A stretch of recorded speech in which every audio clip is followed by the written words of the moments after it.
As-tu déjà fait le rêve de faire un voyage dans le passé? Peut-être as-tu rêvé de revêtir des tuniques raffinées, manier des épées étincelantes ou vivre des péripéties dignes d'un récit chevaleresque. Le Moyen-Âge paraît captivant depuis le confort de nos divans, avec ses majestueux châteaux et ses valeureux chevaliers. Cependant, si jamais tu te retrouvais dans un monde médiéval empli de l'odeur de la terre mouillée et du fumier qui emplirait tes poumons, la réalité te frapperait comme un coup de masse d'armes. Serais-tu capable de survivre? Imagine un moment que tu ouvres les yeux et que tu te retrouves dans un village du XIIIe siècle. L'effet initial serait de nature sensorielle. L'arôme fort des corps non nettoyés, des résidus animaux et de la nourriture pourrie submergerait tes perceptions. Il n'existe ni déodorant, ni eau courante, ni système d'égout. Pour une personne du Moyen-Âge, ce qui constituerait l'odeur quotidienne de son existence pourrait se révéler être pour tes sens contemporains une attaque inacceptable.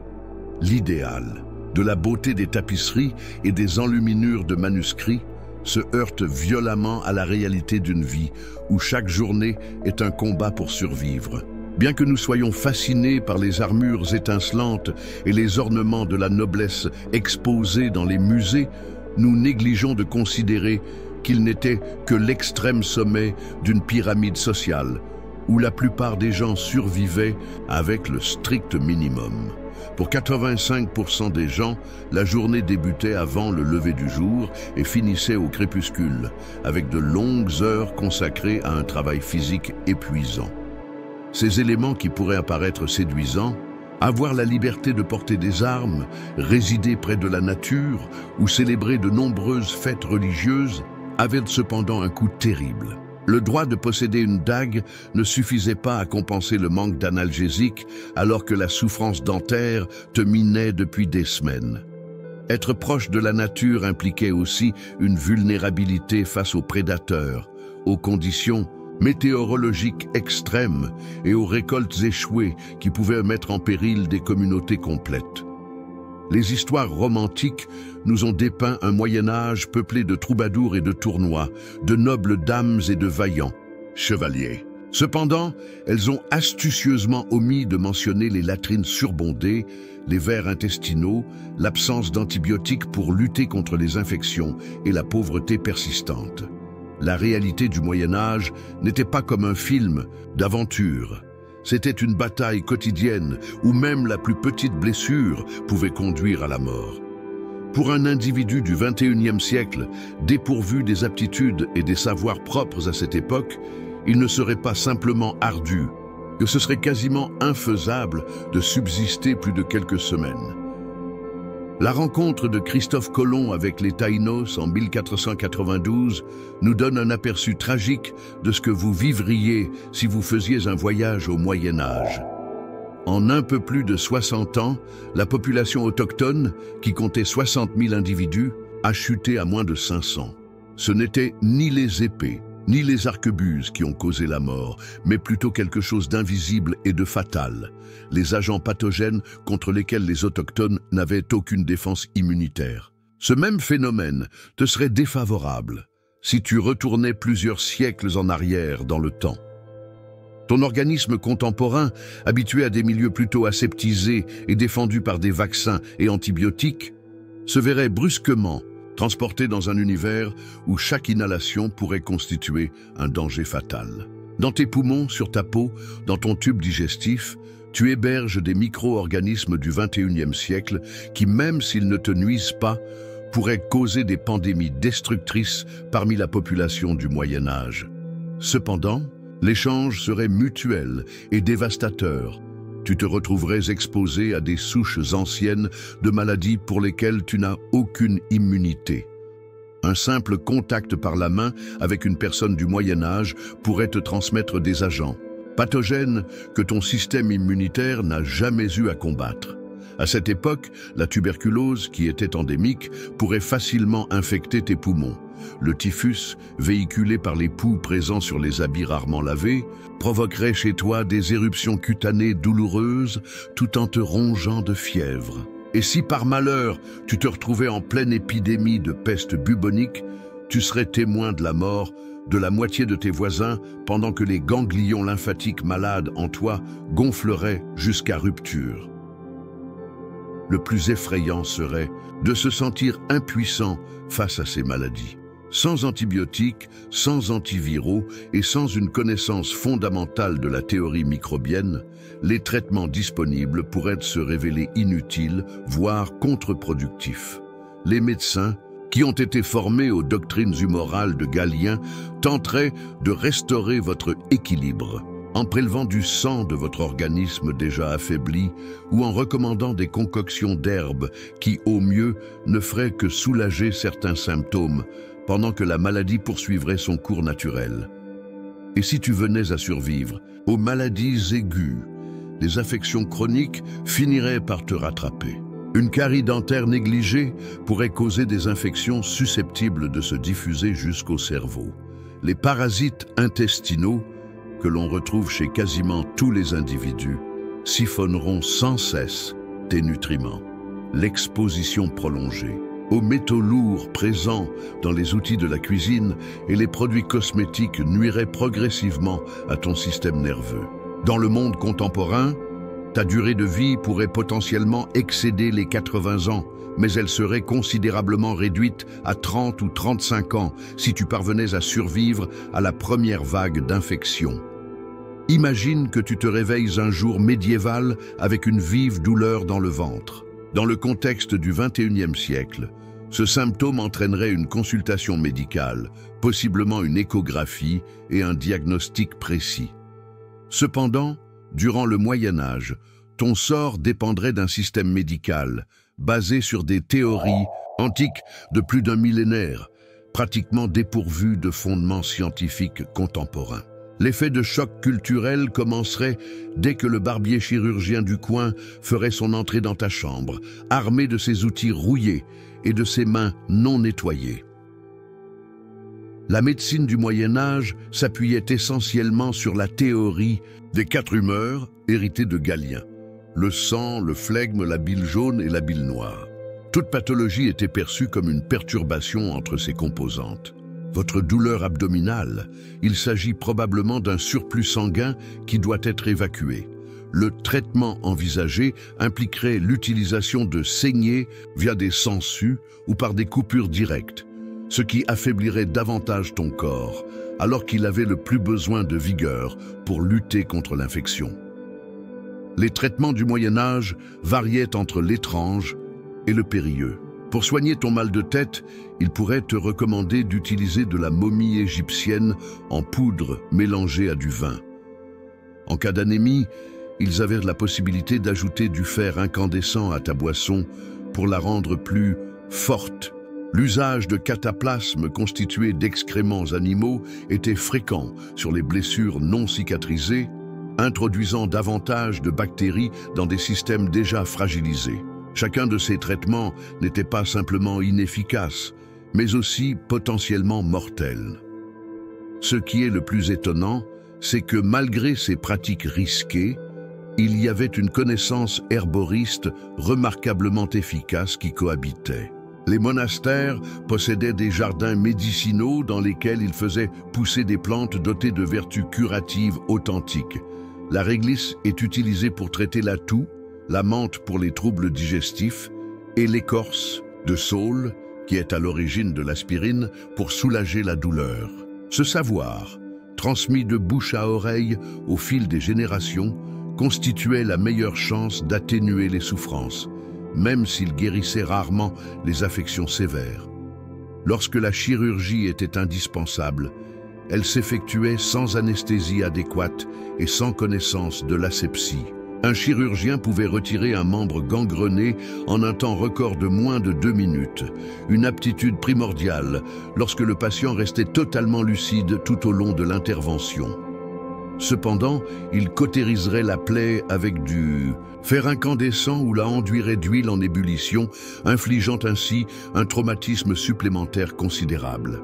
Le véritable défi n'était pas seulement de survivre à l'intervention chirurgicale, mais aussi de prévenir les infections post-opératoires qui touchaient un grand nombre de patients. Pour un individu contemporain, familier avec l'exactitude de la médecine actuelle, l'angoisse suprême ne résiderait pas uniquement dans la souffrance corporelle de ces thérapies, mais aussi dans la paralysie psychologique.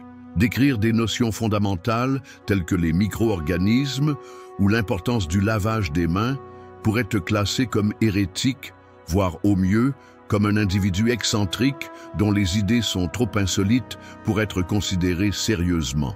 Ta formation actuelle serait un fardeau supplémentaire, en étant parfaitement conscient de ce qui pourrait être salvateur, mais sans la possibilité de l'appliquer dans un monde où le pouvoir médical réside dans des écrits anciens et des superstitions bien ancrées.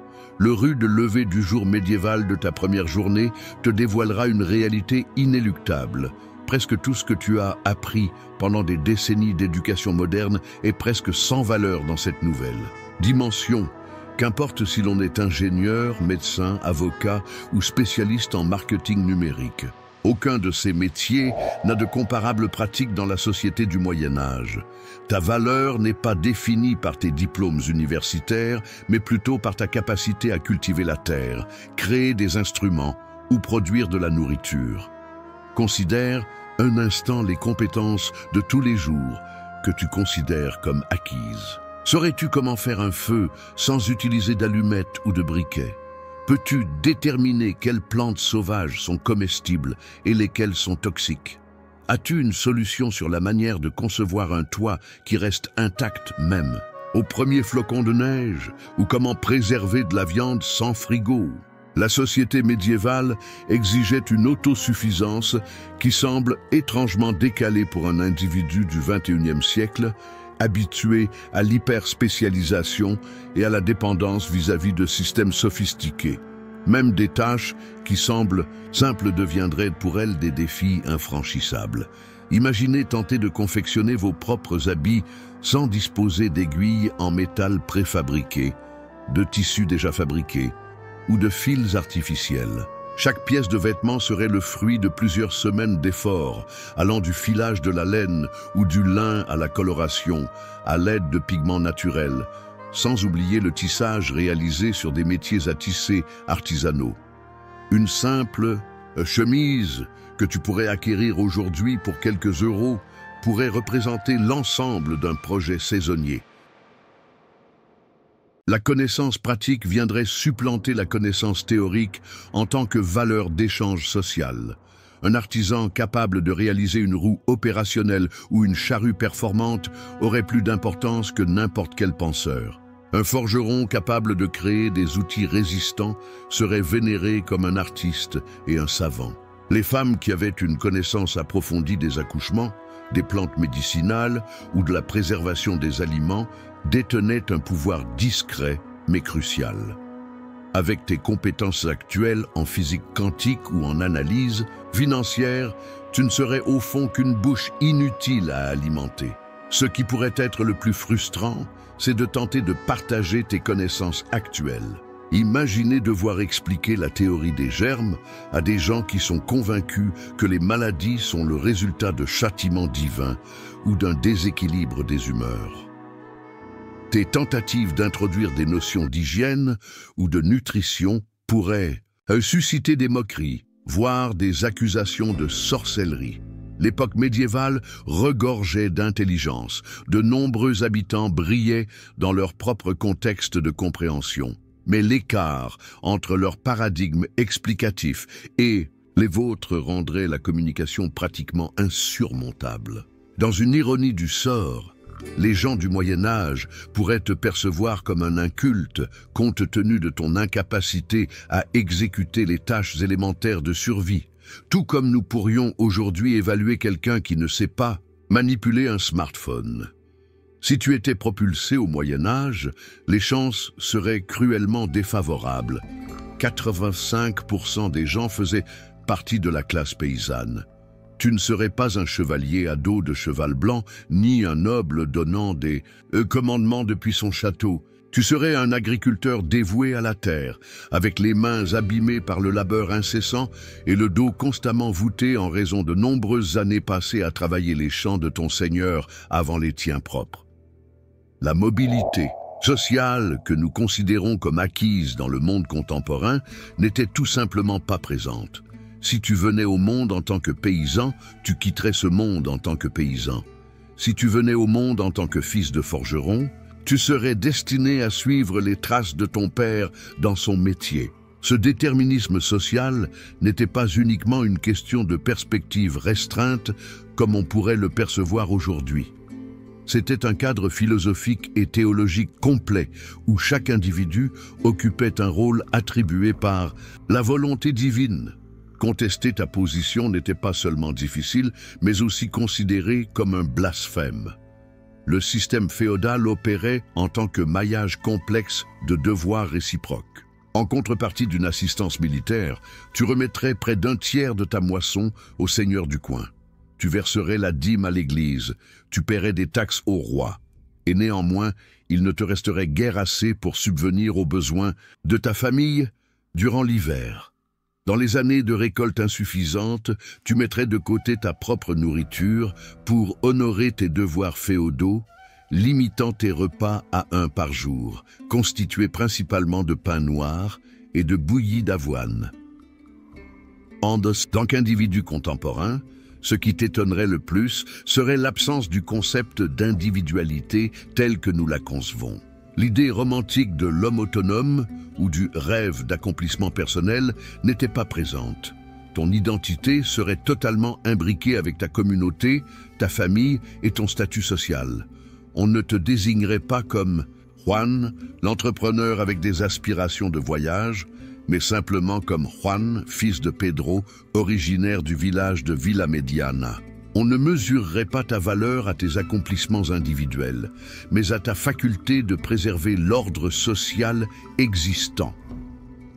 Même en étant membre de la noblesse, ce qui pourrait paraître privilégié de notre perspective comportait ses propres risques mortels. Près de 30% des nobles perdaient la vie sur le champ de bataille, s'acquittant ainsi de leur devoir de défense du royaume. Si tu étais de la noblesse, ton corps servirait d'instrument de négociation diplomatique, uni à celui qui était approprié pour les ententes familiales, sans tenir compte de tes aspirations individuelles.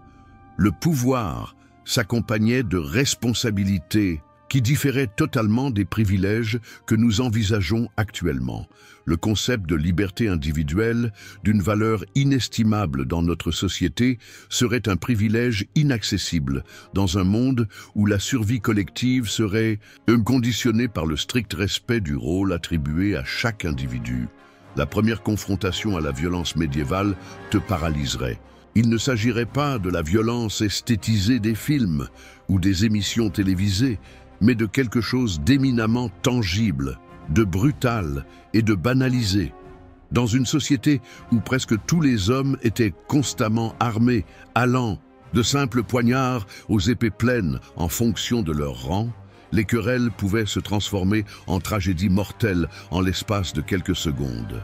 Un quiproquo, un terme mal compris ou un échange de regards trop prolongé pouvait entraîner des débordements de violence. La justice, comme nous l'apercevons actuellement avec sa présomption d'innocence et ses procès équitables, n'était tout simplement pas présente. Si tu étais inculpé d'un délit, tu pourrais être soumis à des tests de l'ordalie, où ton innocence serait prouvée par ta faculté de tenir du métal rougeoyant, sans montrer de signes de contamination pendant plusieurs jours, ou en fonction du temps que tu serais capable de rester sous l'eau. L'idée était à la fois simple et effrayante. Dieu préserverait l'innocent de la souffrance ou lui donnerait la force de survivre miraculeusement. Il est évident que la médecine et la physique collaboraient rarement avec ce système théologico-judiciaire.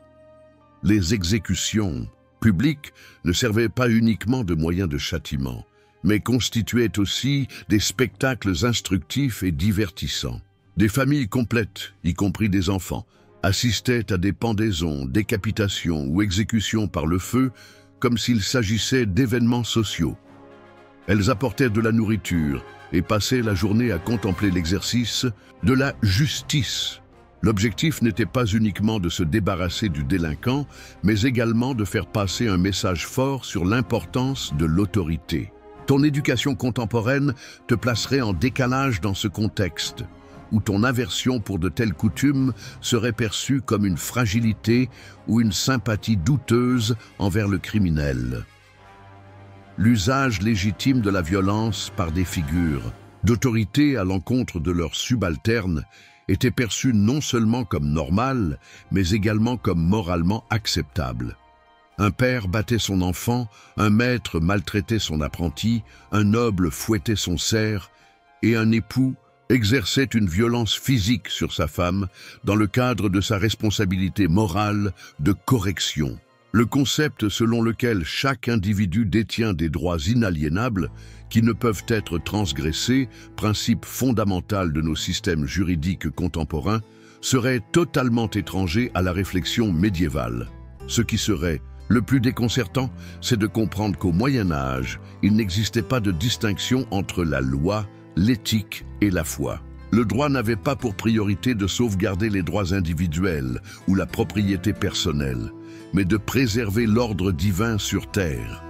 Un délit n'était pas uniquement une atteinte à l'égard d'un individu ou de la société, mais également un péché aux yeux de Dieu. Cette combinaison du droit, de l'éthique et du religieux engendrait un système où la justice pouvait apparaître arbitraire selon nos critères, mais qui demeurait logiquement cohérent dans son propre raisonnement théologique. Avec ta vision contemporaine des droits de l'homme et du processus équitable, tu te trouverais à évoluer dans un système fonctionnant sur des bases profondément distinctes où tes discours sur la justice ne seraient pas uniquement incompréhensibles, mais possiblement considérés comme hérétiques. Si tu es une femme et que tu te retrouvais au Moyen Âge, la réalité te frapperait d'un coup dur. Deux facteurs principaux détermineraient presque exclusivement ton statut social, ta capacité à reproduire et ta pureté en matière de sexualité. Peu importe si, au XXIe siècle, tu occupais un poste de PDG, chirurgienne ou ingénieur. En aérospatial, à l'époque médiévale, tu serais réduite à ton rôle biologique fondamental, engendrer des héritiers. La vie d'une femme au Moyen Âge débutait par une courte enfance, suivie d'un mariage souvent convenu, habituellement à l'âge de 12 ou 14 ans. À partir de ce point, ton existence se métamorphoserait en une série ininterrompue de grossesses, avec à peine 1 an d'intervalle entre chacune. Sans recours à des moyens de contraception efficaces, ton organisme n'aurait guère le temps de récupérer d'un accouchement avant le début de la prochaine grossesse. À l'âge de 25 ans, il te serait aisé d'avoir une descendance de 6 ou 7 enfants et ton organisme pourrait témoigner d'une dégradation comparable à celle d'une femme moderne de 50 ans. L'accouchement constituait un risque permanent de décès. Les chiffres sont alarmants. Approximativement 1 femme sur 5 décédait lors de l'accouchement. Sans une maîtrise de l'asepsie, sans antidouleur performant et avec des connaissances en anatomie restreinte, chaque accouchement représentait une roulette russe biologique. Les complications qui aujourd'hui se traitent par une césarienne d'urgence étaient invariablement mortelles. Malgré leur maîtrise de leur profession, basée sur les connaissances actuelles, les sages-femmes se retrouvaient démunies d'outils adéquats pour gérer des situations telles que des hémorragies sévères, la prééclampsie ou des positions anormales du fœtus. Tu aurais pratiquement aucun contrôle sur ton propre corps. Juridiquement, tu serais placé sous la domination d'un homme, que ce soit ton père, ton époux, ou en son absence, ton fils aîné ou un membre masculin de la famille. Non seulement la violence domestique était banalisée, elle était également institutionnalisée. Les guides de l'époque recommandaient aux maris comment corriger leurs épouses à travers des châtiments physiques modérés. Ta déposition aurait moins de poids juridique qu'une déposition masculine, et dans plusieurs situations, il te serait impossible de témoigner. Ce qui étonnerait le plus une femme actuelle, c'est que, de manière paradoxale, le haut Moyen Âge a offert aux femmes certains domaines de pouvoir qui se rétréciraient par la suite. Les abbesses géraient d'importants pôles religieux et culturels, tandis que certaines noblesses féminines supervisaient de vastes régions en l'absence de leurs conjoints partis en guerre ou en croisade. De plus, dans plusieurs professions urbaines, les veuves pouvaient poursuivre les activités commerciales de leurs époux défunts. Toutefois, au fur et à mesure que le Moyen-Âge touchait à sa fin, ces espaces ont peu à peu diminué. La fin du Moyen-Âge a été une époque particulièrement difficile pour les femmes, marquée par la mise en place de la chasse aux sorcières. Les femmes, détenant des savoirs traditionnels sur les plantes médicinales, exerçant en tant que sages-femmes ou simplement celles qui ne se conformaient pas au rôle défini, sont devenues susceptibles d'être accusées de sorcellerie. Une femme contemporaine ayant des convictions sur l'égalité des sexes et l'autonomie individuelle manifesterait sans doute des attitudes qui la feraient passer pour suspecte.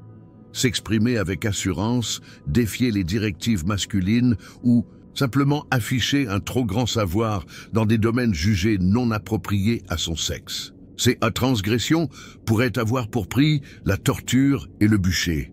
La langue, ce moyen qui nous autorise à partager nos idées les plus élaborées et à interagir avec autrui, constituerait alors, au Moyen-Âge, ta première et la plus redoutable limite.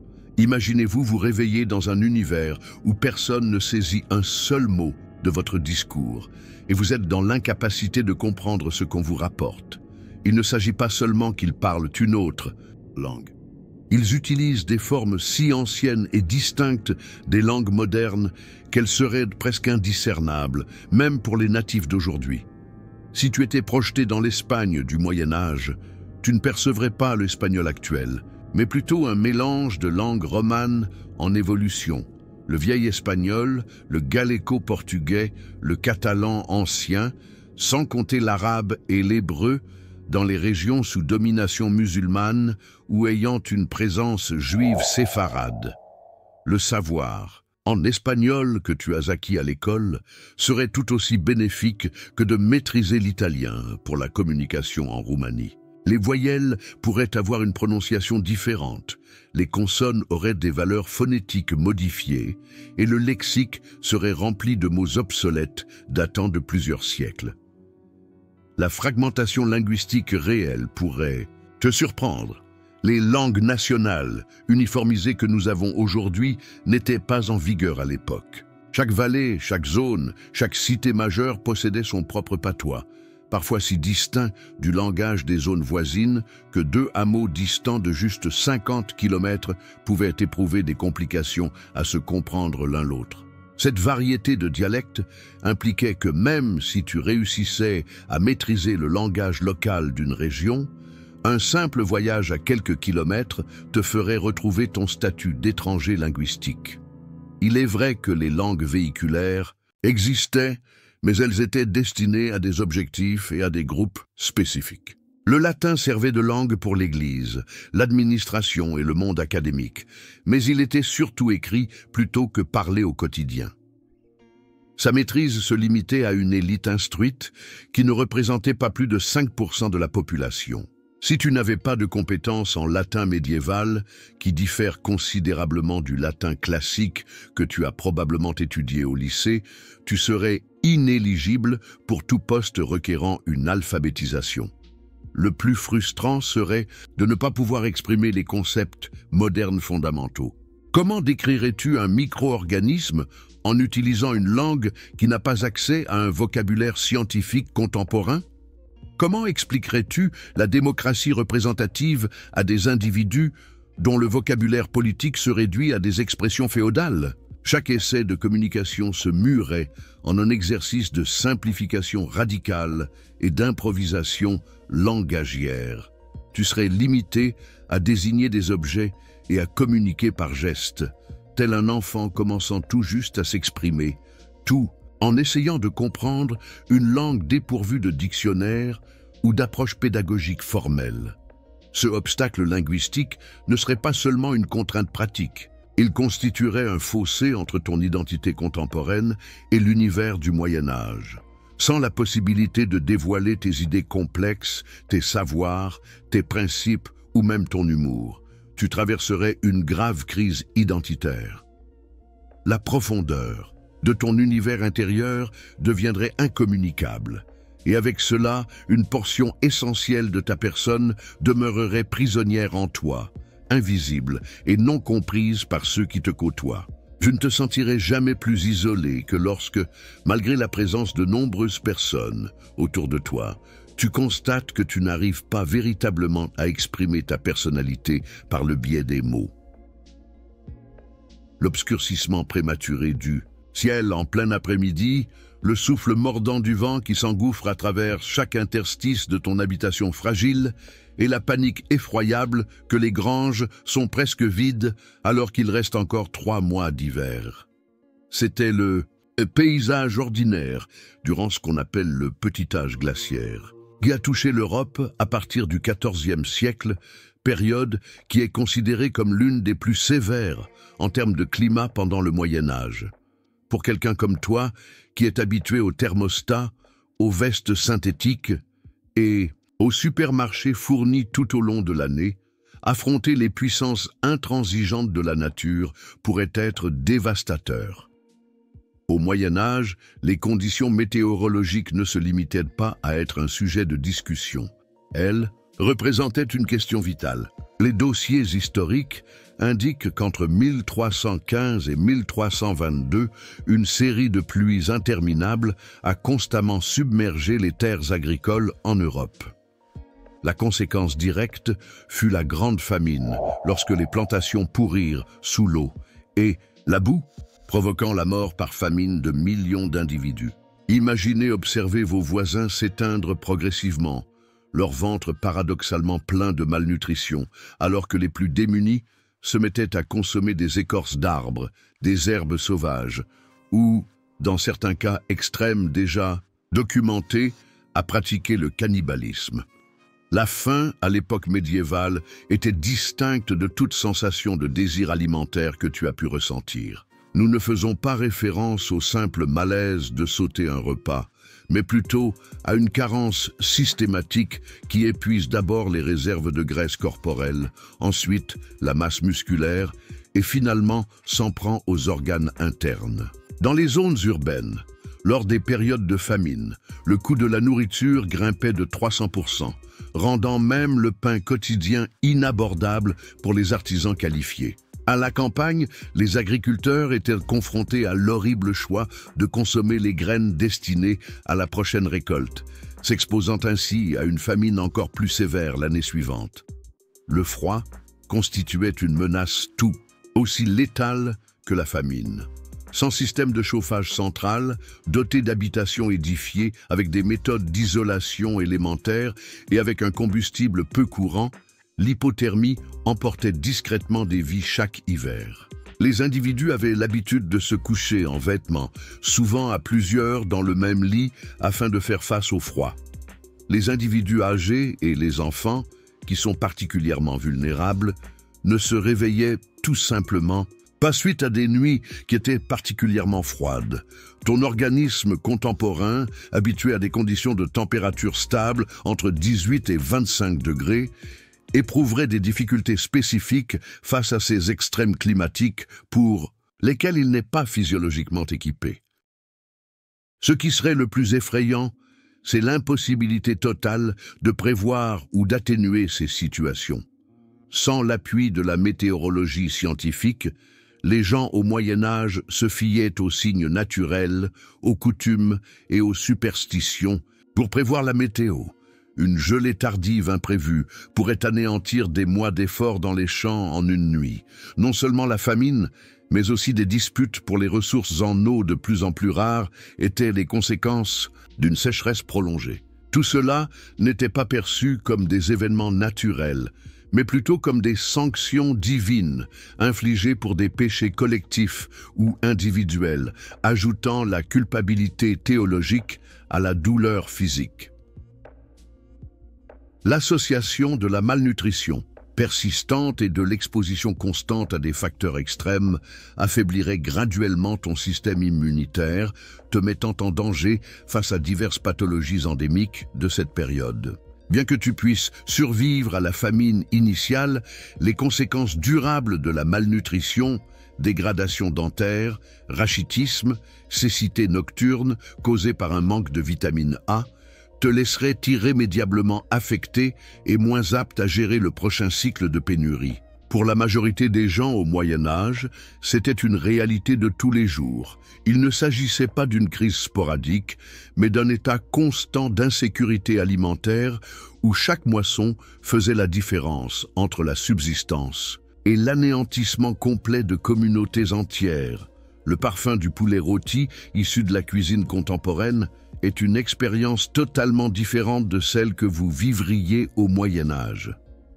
Dans ce contexte, l'acquisition, la préparation et le stockage des aliments n'étaient pas juste des activités domestiques, c'était un combat constant qui absorbait la majorité du temps et de l'énergie des habitants.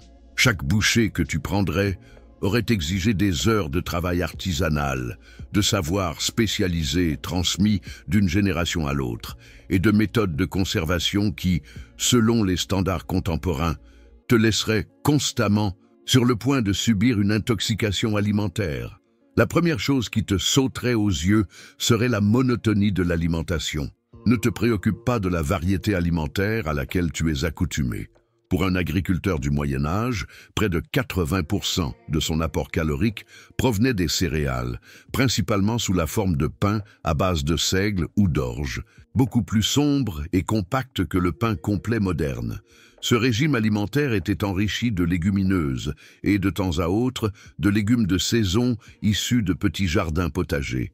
La viande était considérée comme un bien de luxe destiné uniquement aux occasions spéciales.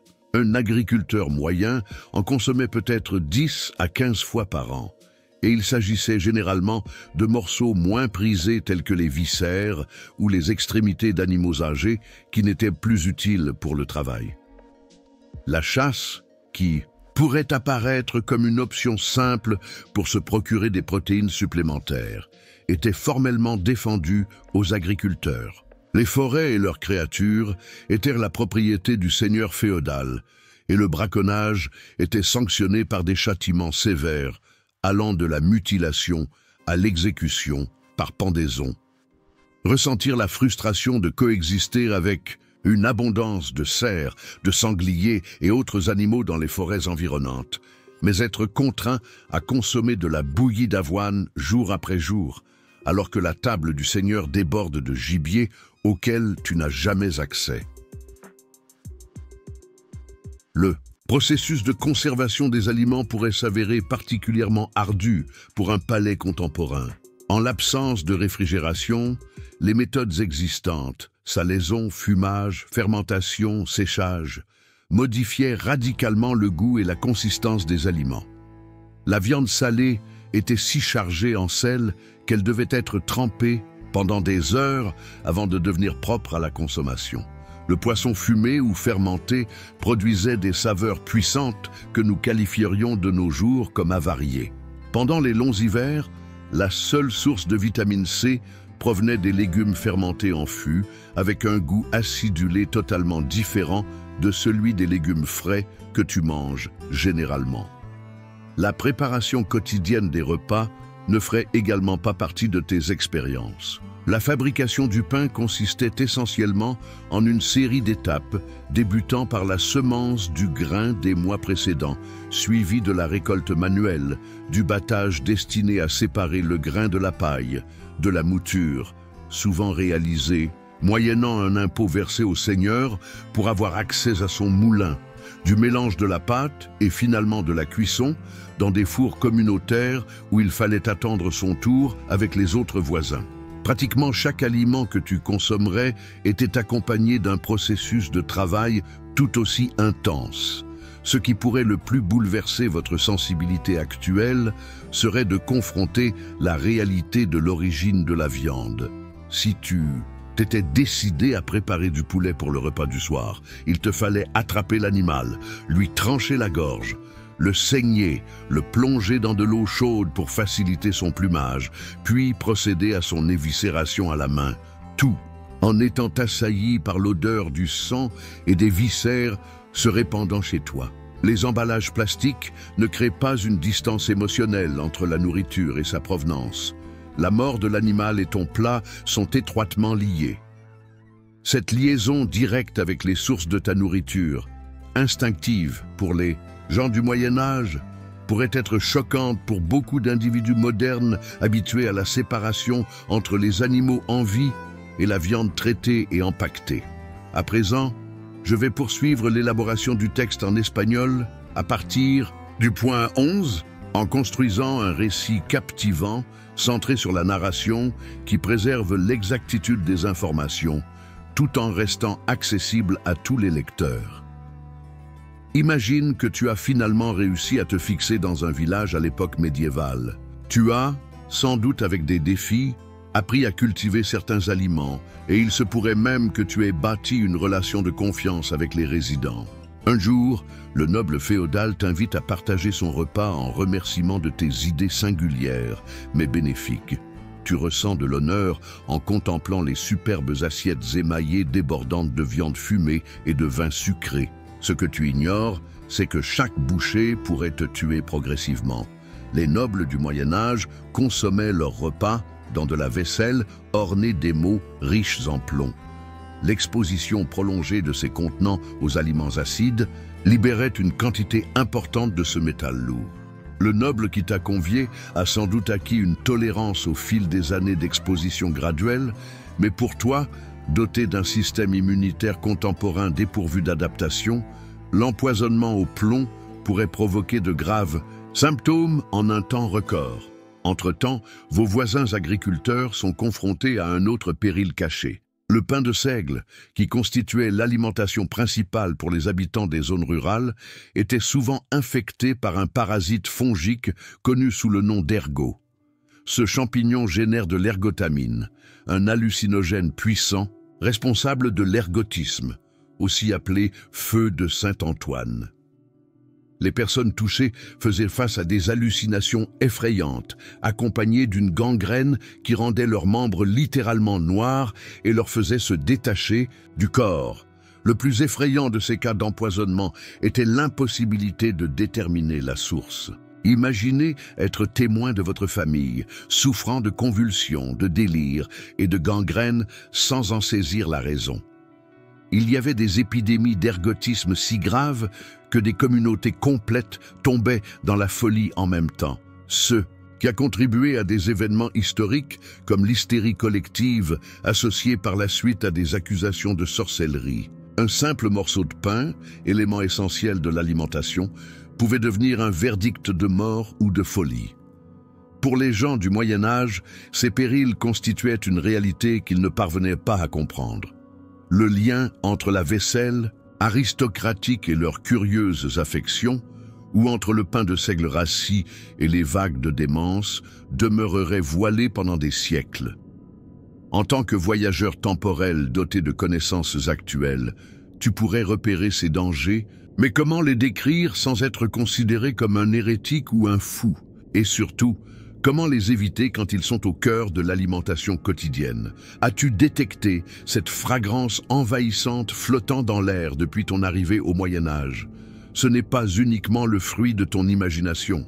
Dans n'importe quelle ville médiévale, en parcourant ses ruelles, tu devrais t'orienter à travers des torrents d'eau usée qui s'écoulent sans entrave au cœur des venelles.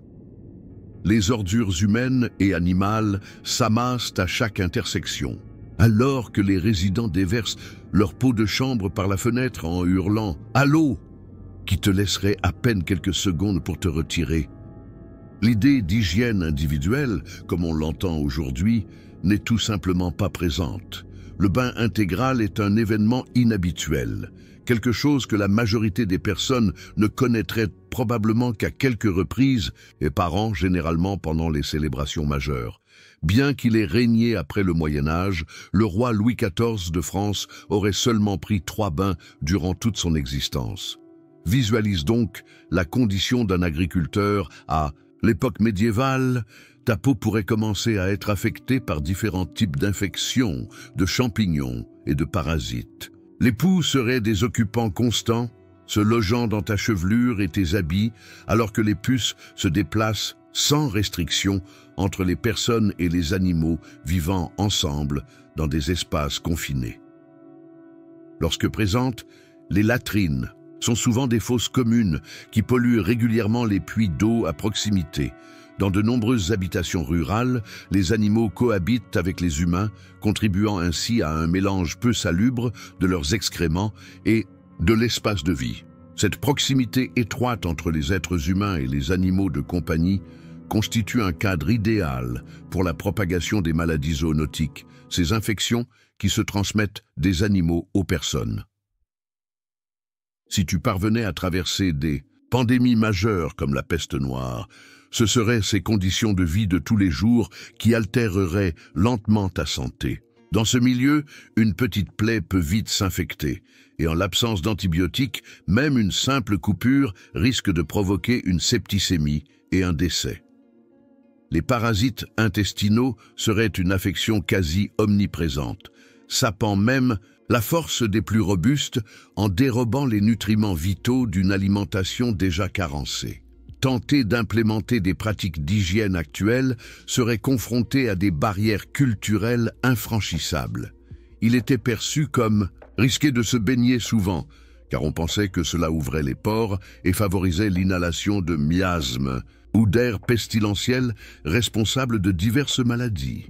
Paradoxalement, ton insistance sur la propreté pourrait te faire considérer comme un original dans le meilleur des scénarios, ou comme un suspect d'activité païenne dans le pire. Tu es déjà éveillé alors que le soleil n'a pas encore émergé à l'horizon. Il n'y a pas de réveil, mais ils ne sont pas nécessaires. Le chant du coq et la gêne dorsale due à la paillasse font office de réveil impitoyable. Vous êtes confronté à une journée de travail qui ne finira que lorsque la lumière du jour s'éteindra totalement, environ 16 heures durant l'été. L'idée de week-end est à abandonner. Les seules interruptions dans cette routine sans fin sont le dimanche et plusieurs jours de fêtes religieuses, mais même durant ces occasions, il est nécessaire d'alimenter et de traire les animaux. Selon tes critères contemporains, le travail physique auquel tu serais exposé serait rude. Le travail du sol manuellement ou avec le recours à des animaux exige une endurance que tes muscles, habitués à un mode de vie sédentaire, n'ont tout simplement pas. Tes mains, qui étaient autrefois délicates, seront bientôt parsemées de corps et de blessures. Chaque saison impose ses propres demandes intransigeantes. Semer au printemps, faire le désherbage en été, récolter en automne et entretenir les outils et les stocks durant l'hiver sévère. Tout cela sous l'ombre omniprésente d'un climat capricieux qui pourrait anéantir des mois de travail en quelques heures. Les femmes se trouveraient face à un fardeau encore plus pesant. Outre leur soutien sur les terres agricoles, elles seraient chargées de l'entretien du foyer, de la préparation des repas depuis leurs ingrédients les plus simples, de la couture et de la fabrication de vêtements, de l'éducation des enfants et des soins à apporter aux personnes malades. La frontière entre le travail et le loisir, si distincte dans la société contemporaine, n'existerait tout simplement pas. Chaque instant de clarté est précieux et le gaspiller pourrait entraîner une réduction de la nourriture pour l'hiver ou une occasion manquée d'accomplir des tâches indispensables. Ce qui pourrait le plus surprendre un touriste contemporain, c'est la monotonie de cette vie.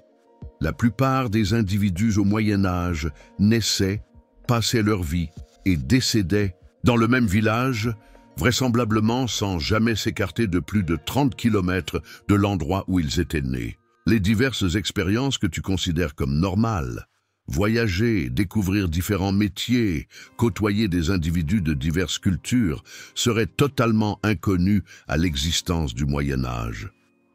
Votre univers se limiterait à quelques hectares et au même visage connu, jour après jour, année après année. Ce rythme sans relâche aurait des conséquences désastreuses sur ton organisme. Les éléments archéologiques témoignent de squelettes médiévaux souffrant d'arthrite grave, de hernies vertébrales et de déformations osseuses dues à des tâches répétées, et ce, chez des individus qui atteignaient rarement l'âge de 40 ans. Chaque jour représenterait un combat contre la souffrance chronique, alors que ton organisme, façonné pour l'existence contemporaine, se détériorerait prématurément face aux exigences de la vie médiévale. Tu es formé dans un environnement où l'information est diffusée sans entrave. Actualité mondiale en direct, réponse instantanée à toutes les interrogations, interaction directe avec des individus à des milliers de kilomètres. Cependant, au Moyen Âge, un silence informatif te couvrirait comme une brume indéchiffrable. Les informations circulent à la vitesse d'un équidé ou d'une embarcation, et les incidents qui se produisent à une centaine de kilomètres peuvent mettre des semaines avant de te parvenir, généralement altérés au point de devenir indiscernables. Votre compréhension scientifique du monde serait constamment en désaccord avec les interprétations dominantes basées sur le superstitieux et le religieux. Une éclipse solaire, que tu sais être un phénomène astronomique prévisible, susciterait la panique en tant que signe annonçant la fin du monde. Une récolte qui échoue ne serait pas imputable à des conditions climatiques ou à des calamités reconnaissables, mais plutôt comme une punition divine pour des fautes collectives ou personnelles. Ton effort pour tenter de rationaliser ces événements pourrait non seulement être mal compris, mais également te mettre en danger. Imagine l'isolement intellectuel que tu endurerais. Il n'existerait pas de bibliothèque publique ni de librairie pour acquérir du savoir. Les quelques ouvrages qui existent, méticuleusement copiés à la main, seraient des joyaux soigneusement protégés dans des couvents ou de grandes demeures nobles, hors de portée de l'individu lambda. Tes pensées actuelles sur des questions comme l'égalité, la démocratie ou les droits de l'homme pourraient être perçues non seulement comme étranges, mais aussi comme hérétiques dans un univers où la hiérarchie sociale est vue comme une ordonnance divine incontournable et immuable. Des convictions que nous jugerions aujourd'hui déraisonnables auraient une influence considérable sur nos choix quotidiens. Le moment propice pour semer des cultures ou entamer un voyage serait dicté par la position des astres. On pourrait considérer les maladies comme des perturbations des humeurs corporelles ou comme des possessions par des démons. Des méthodes que nous considérons aujourd'hui comme néfastes, telles que les saignées pour équilibrer. Les humeurs auraient été acceptées sans remise en question, alors que tes propositions de thérapies efficaces, mais contre-intuitives, auraient suscité scepticisme ou hostilité. Il se pourrait que le manque d'informations fiables favorise la diffusion de la peur et de la persécution, ce qui serait certainement déstabilisant. Des rumeurs concernant des sorcières, des hérétiques ou des juifs qui empoisonneraient les puits lors d'épidémies provoqueraient une violence collective à l'encontre de boucs émissaires.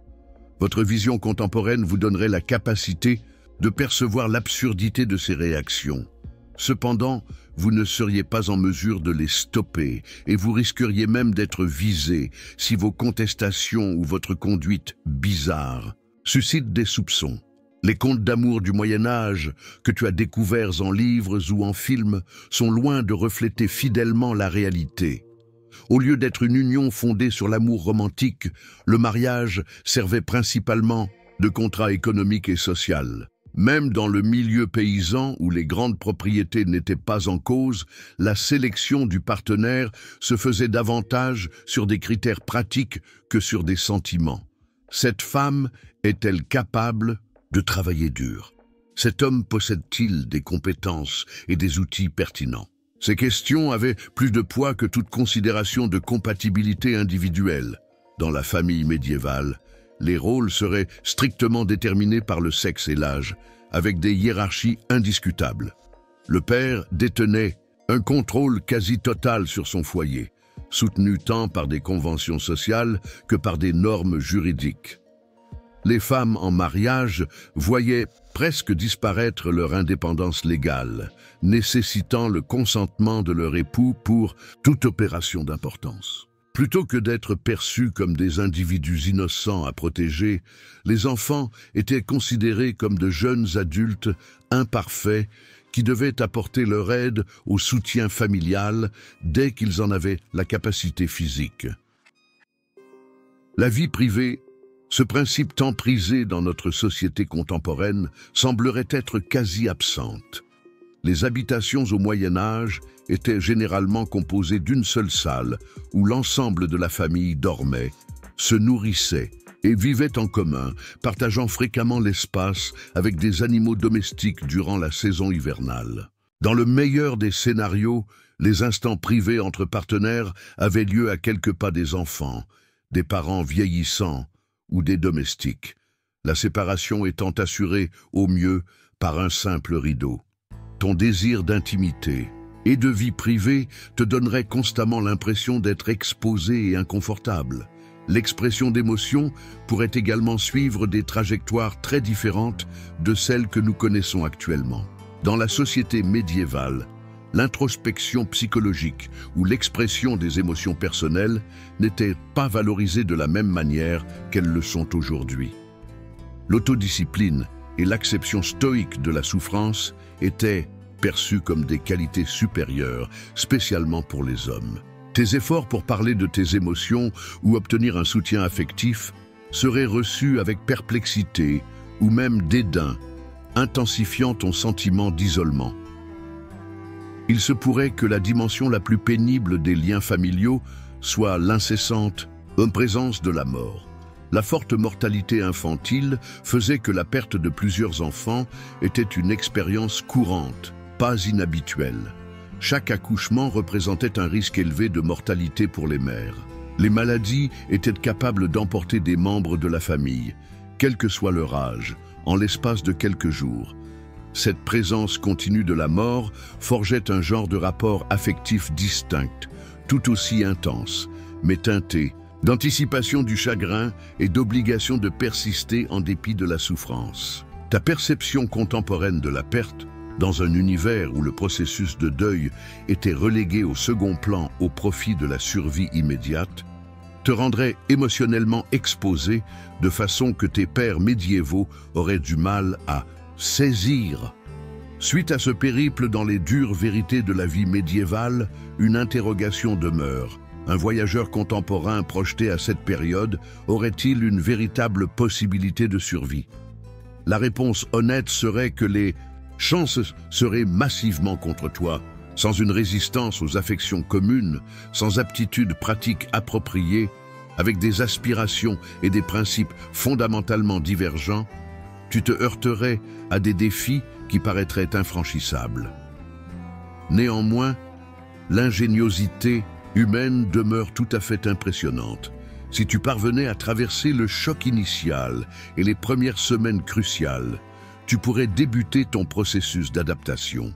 Des connaissances contemporaines fondamentales, telles que l'importance de porter l'eau à ébullition ou les principes d'hygiène de base, pourraient apporter des bénéfices notables si tu réussissais à les appliquer discrètement.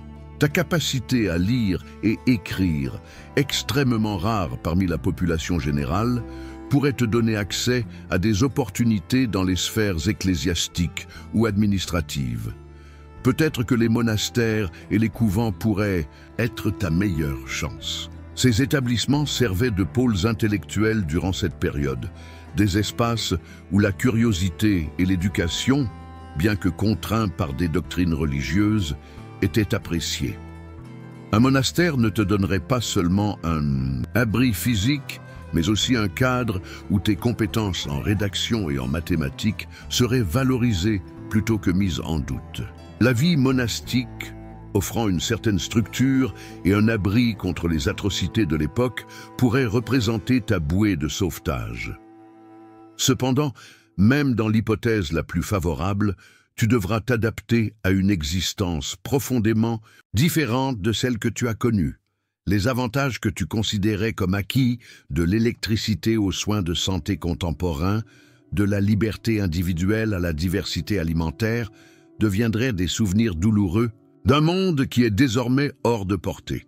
Tu serais confronté en permanence au paradoxe de détenir des informations qui pourraient être d'une grande aide pour ceux qui t'entourent, mais qui seraient incompréhensibles ou inadmissibles dans leur cadre historique. Il se pourrait que la plus grande leçon tirée de cet exercice intellectuel ne soit pas liée au Moyen-Âge, mais plutôt à notre époque actuelle. Les progrès technologiques, médicaux et sociaux qui distinguent ton existence contemporaine de celle du Moyen Âge ne sont pas le fruit d'un hasard ou d'un destin inéluctable, mais le résultat des efforts conjugués de nombreuses personnes à travers les siècles. À chaque fois que tu actionnes un interrupteur, que tu prends un médicament antibiotique ou que tu partages ton point de vue sans réserve, tu bénéficies des combats et des avancées pour lesquels des générations successives ont fourni d'énormes efforts. Le fait que survivre agréablement dans le passé médiéval était impossible nous rappelle à quel point notre présent, avec tous ses défauts et défis, est extraordinaire et précieux.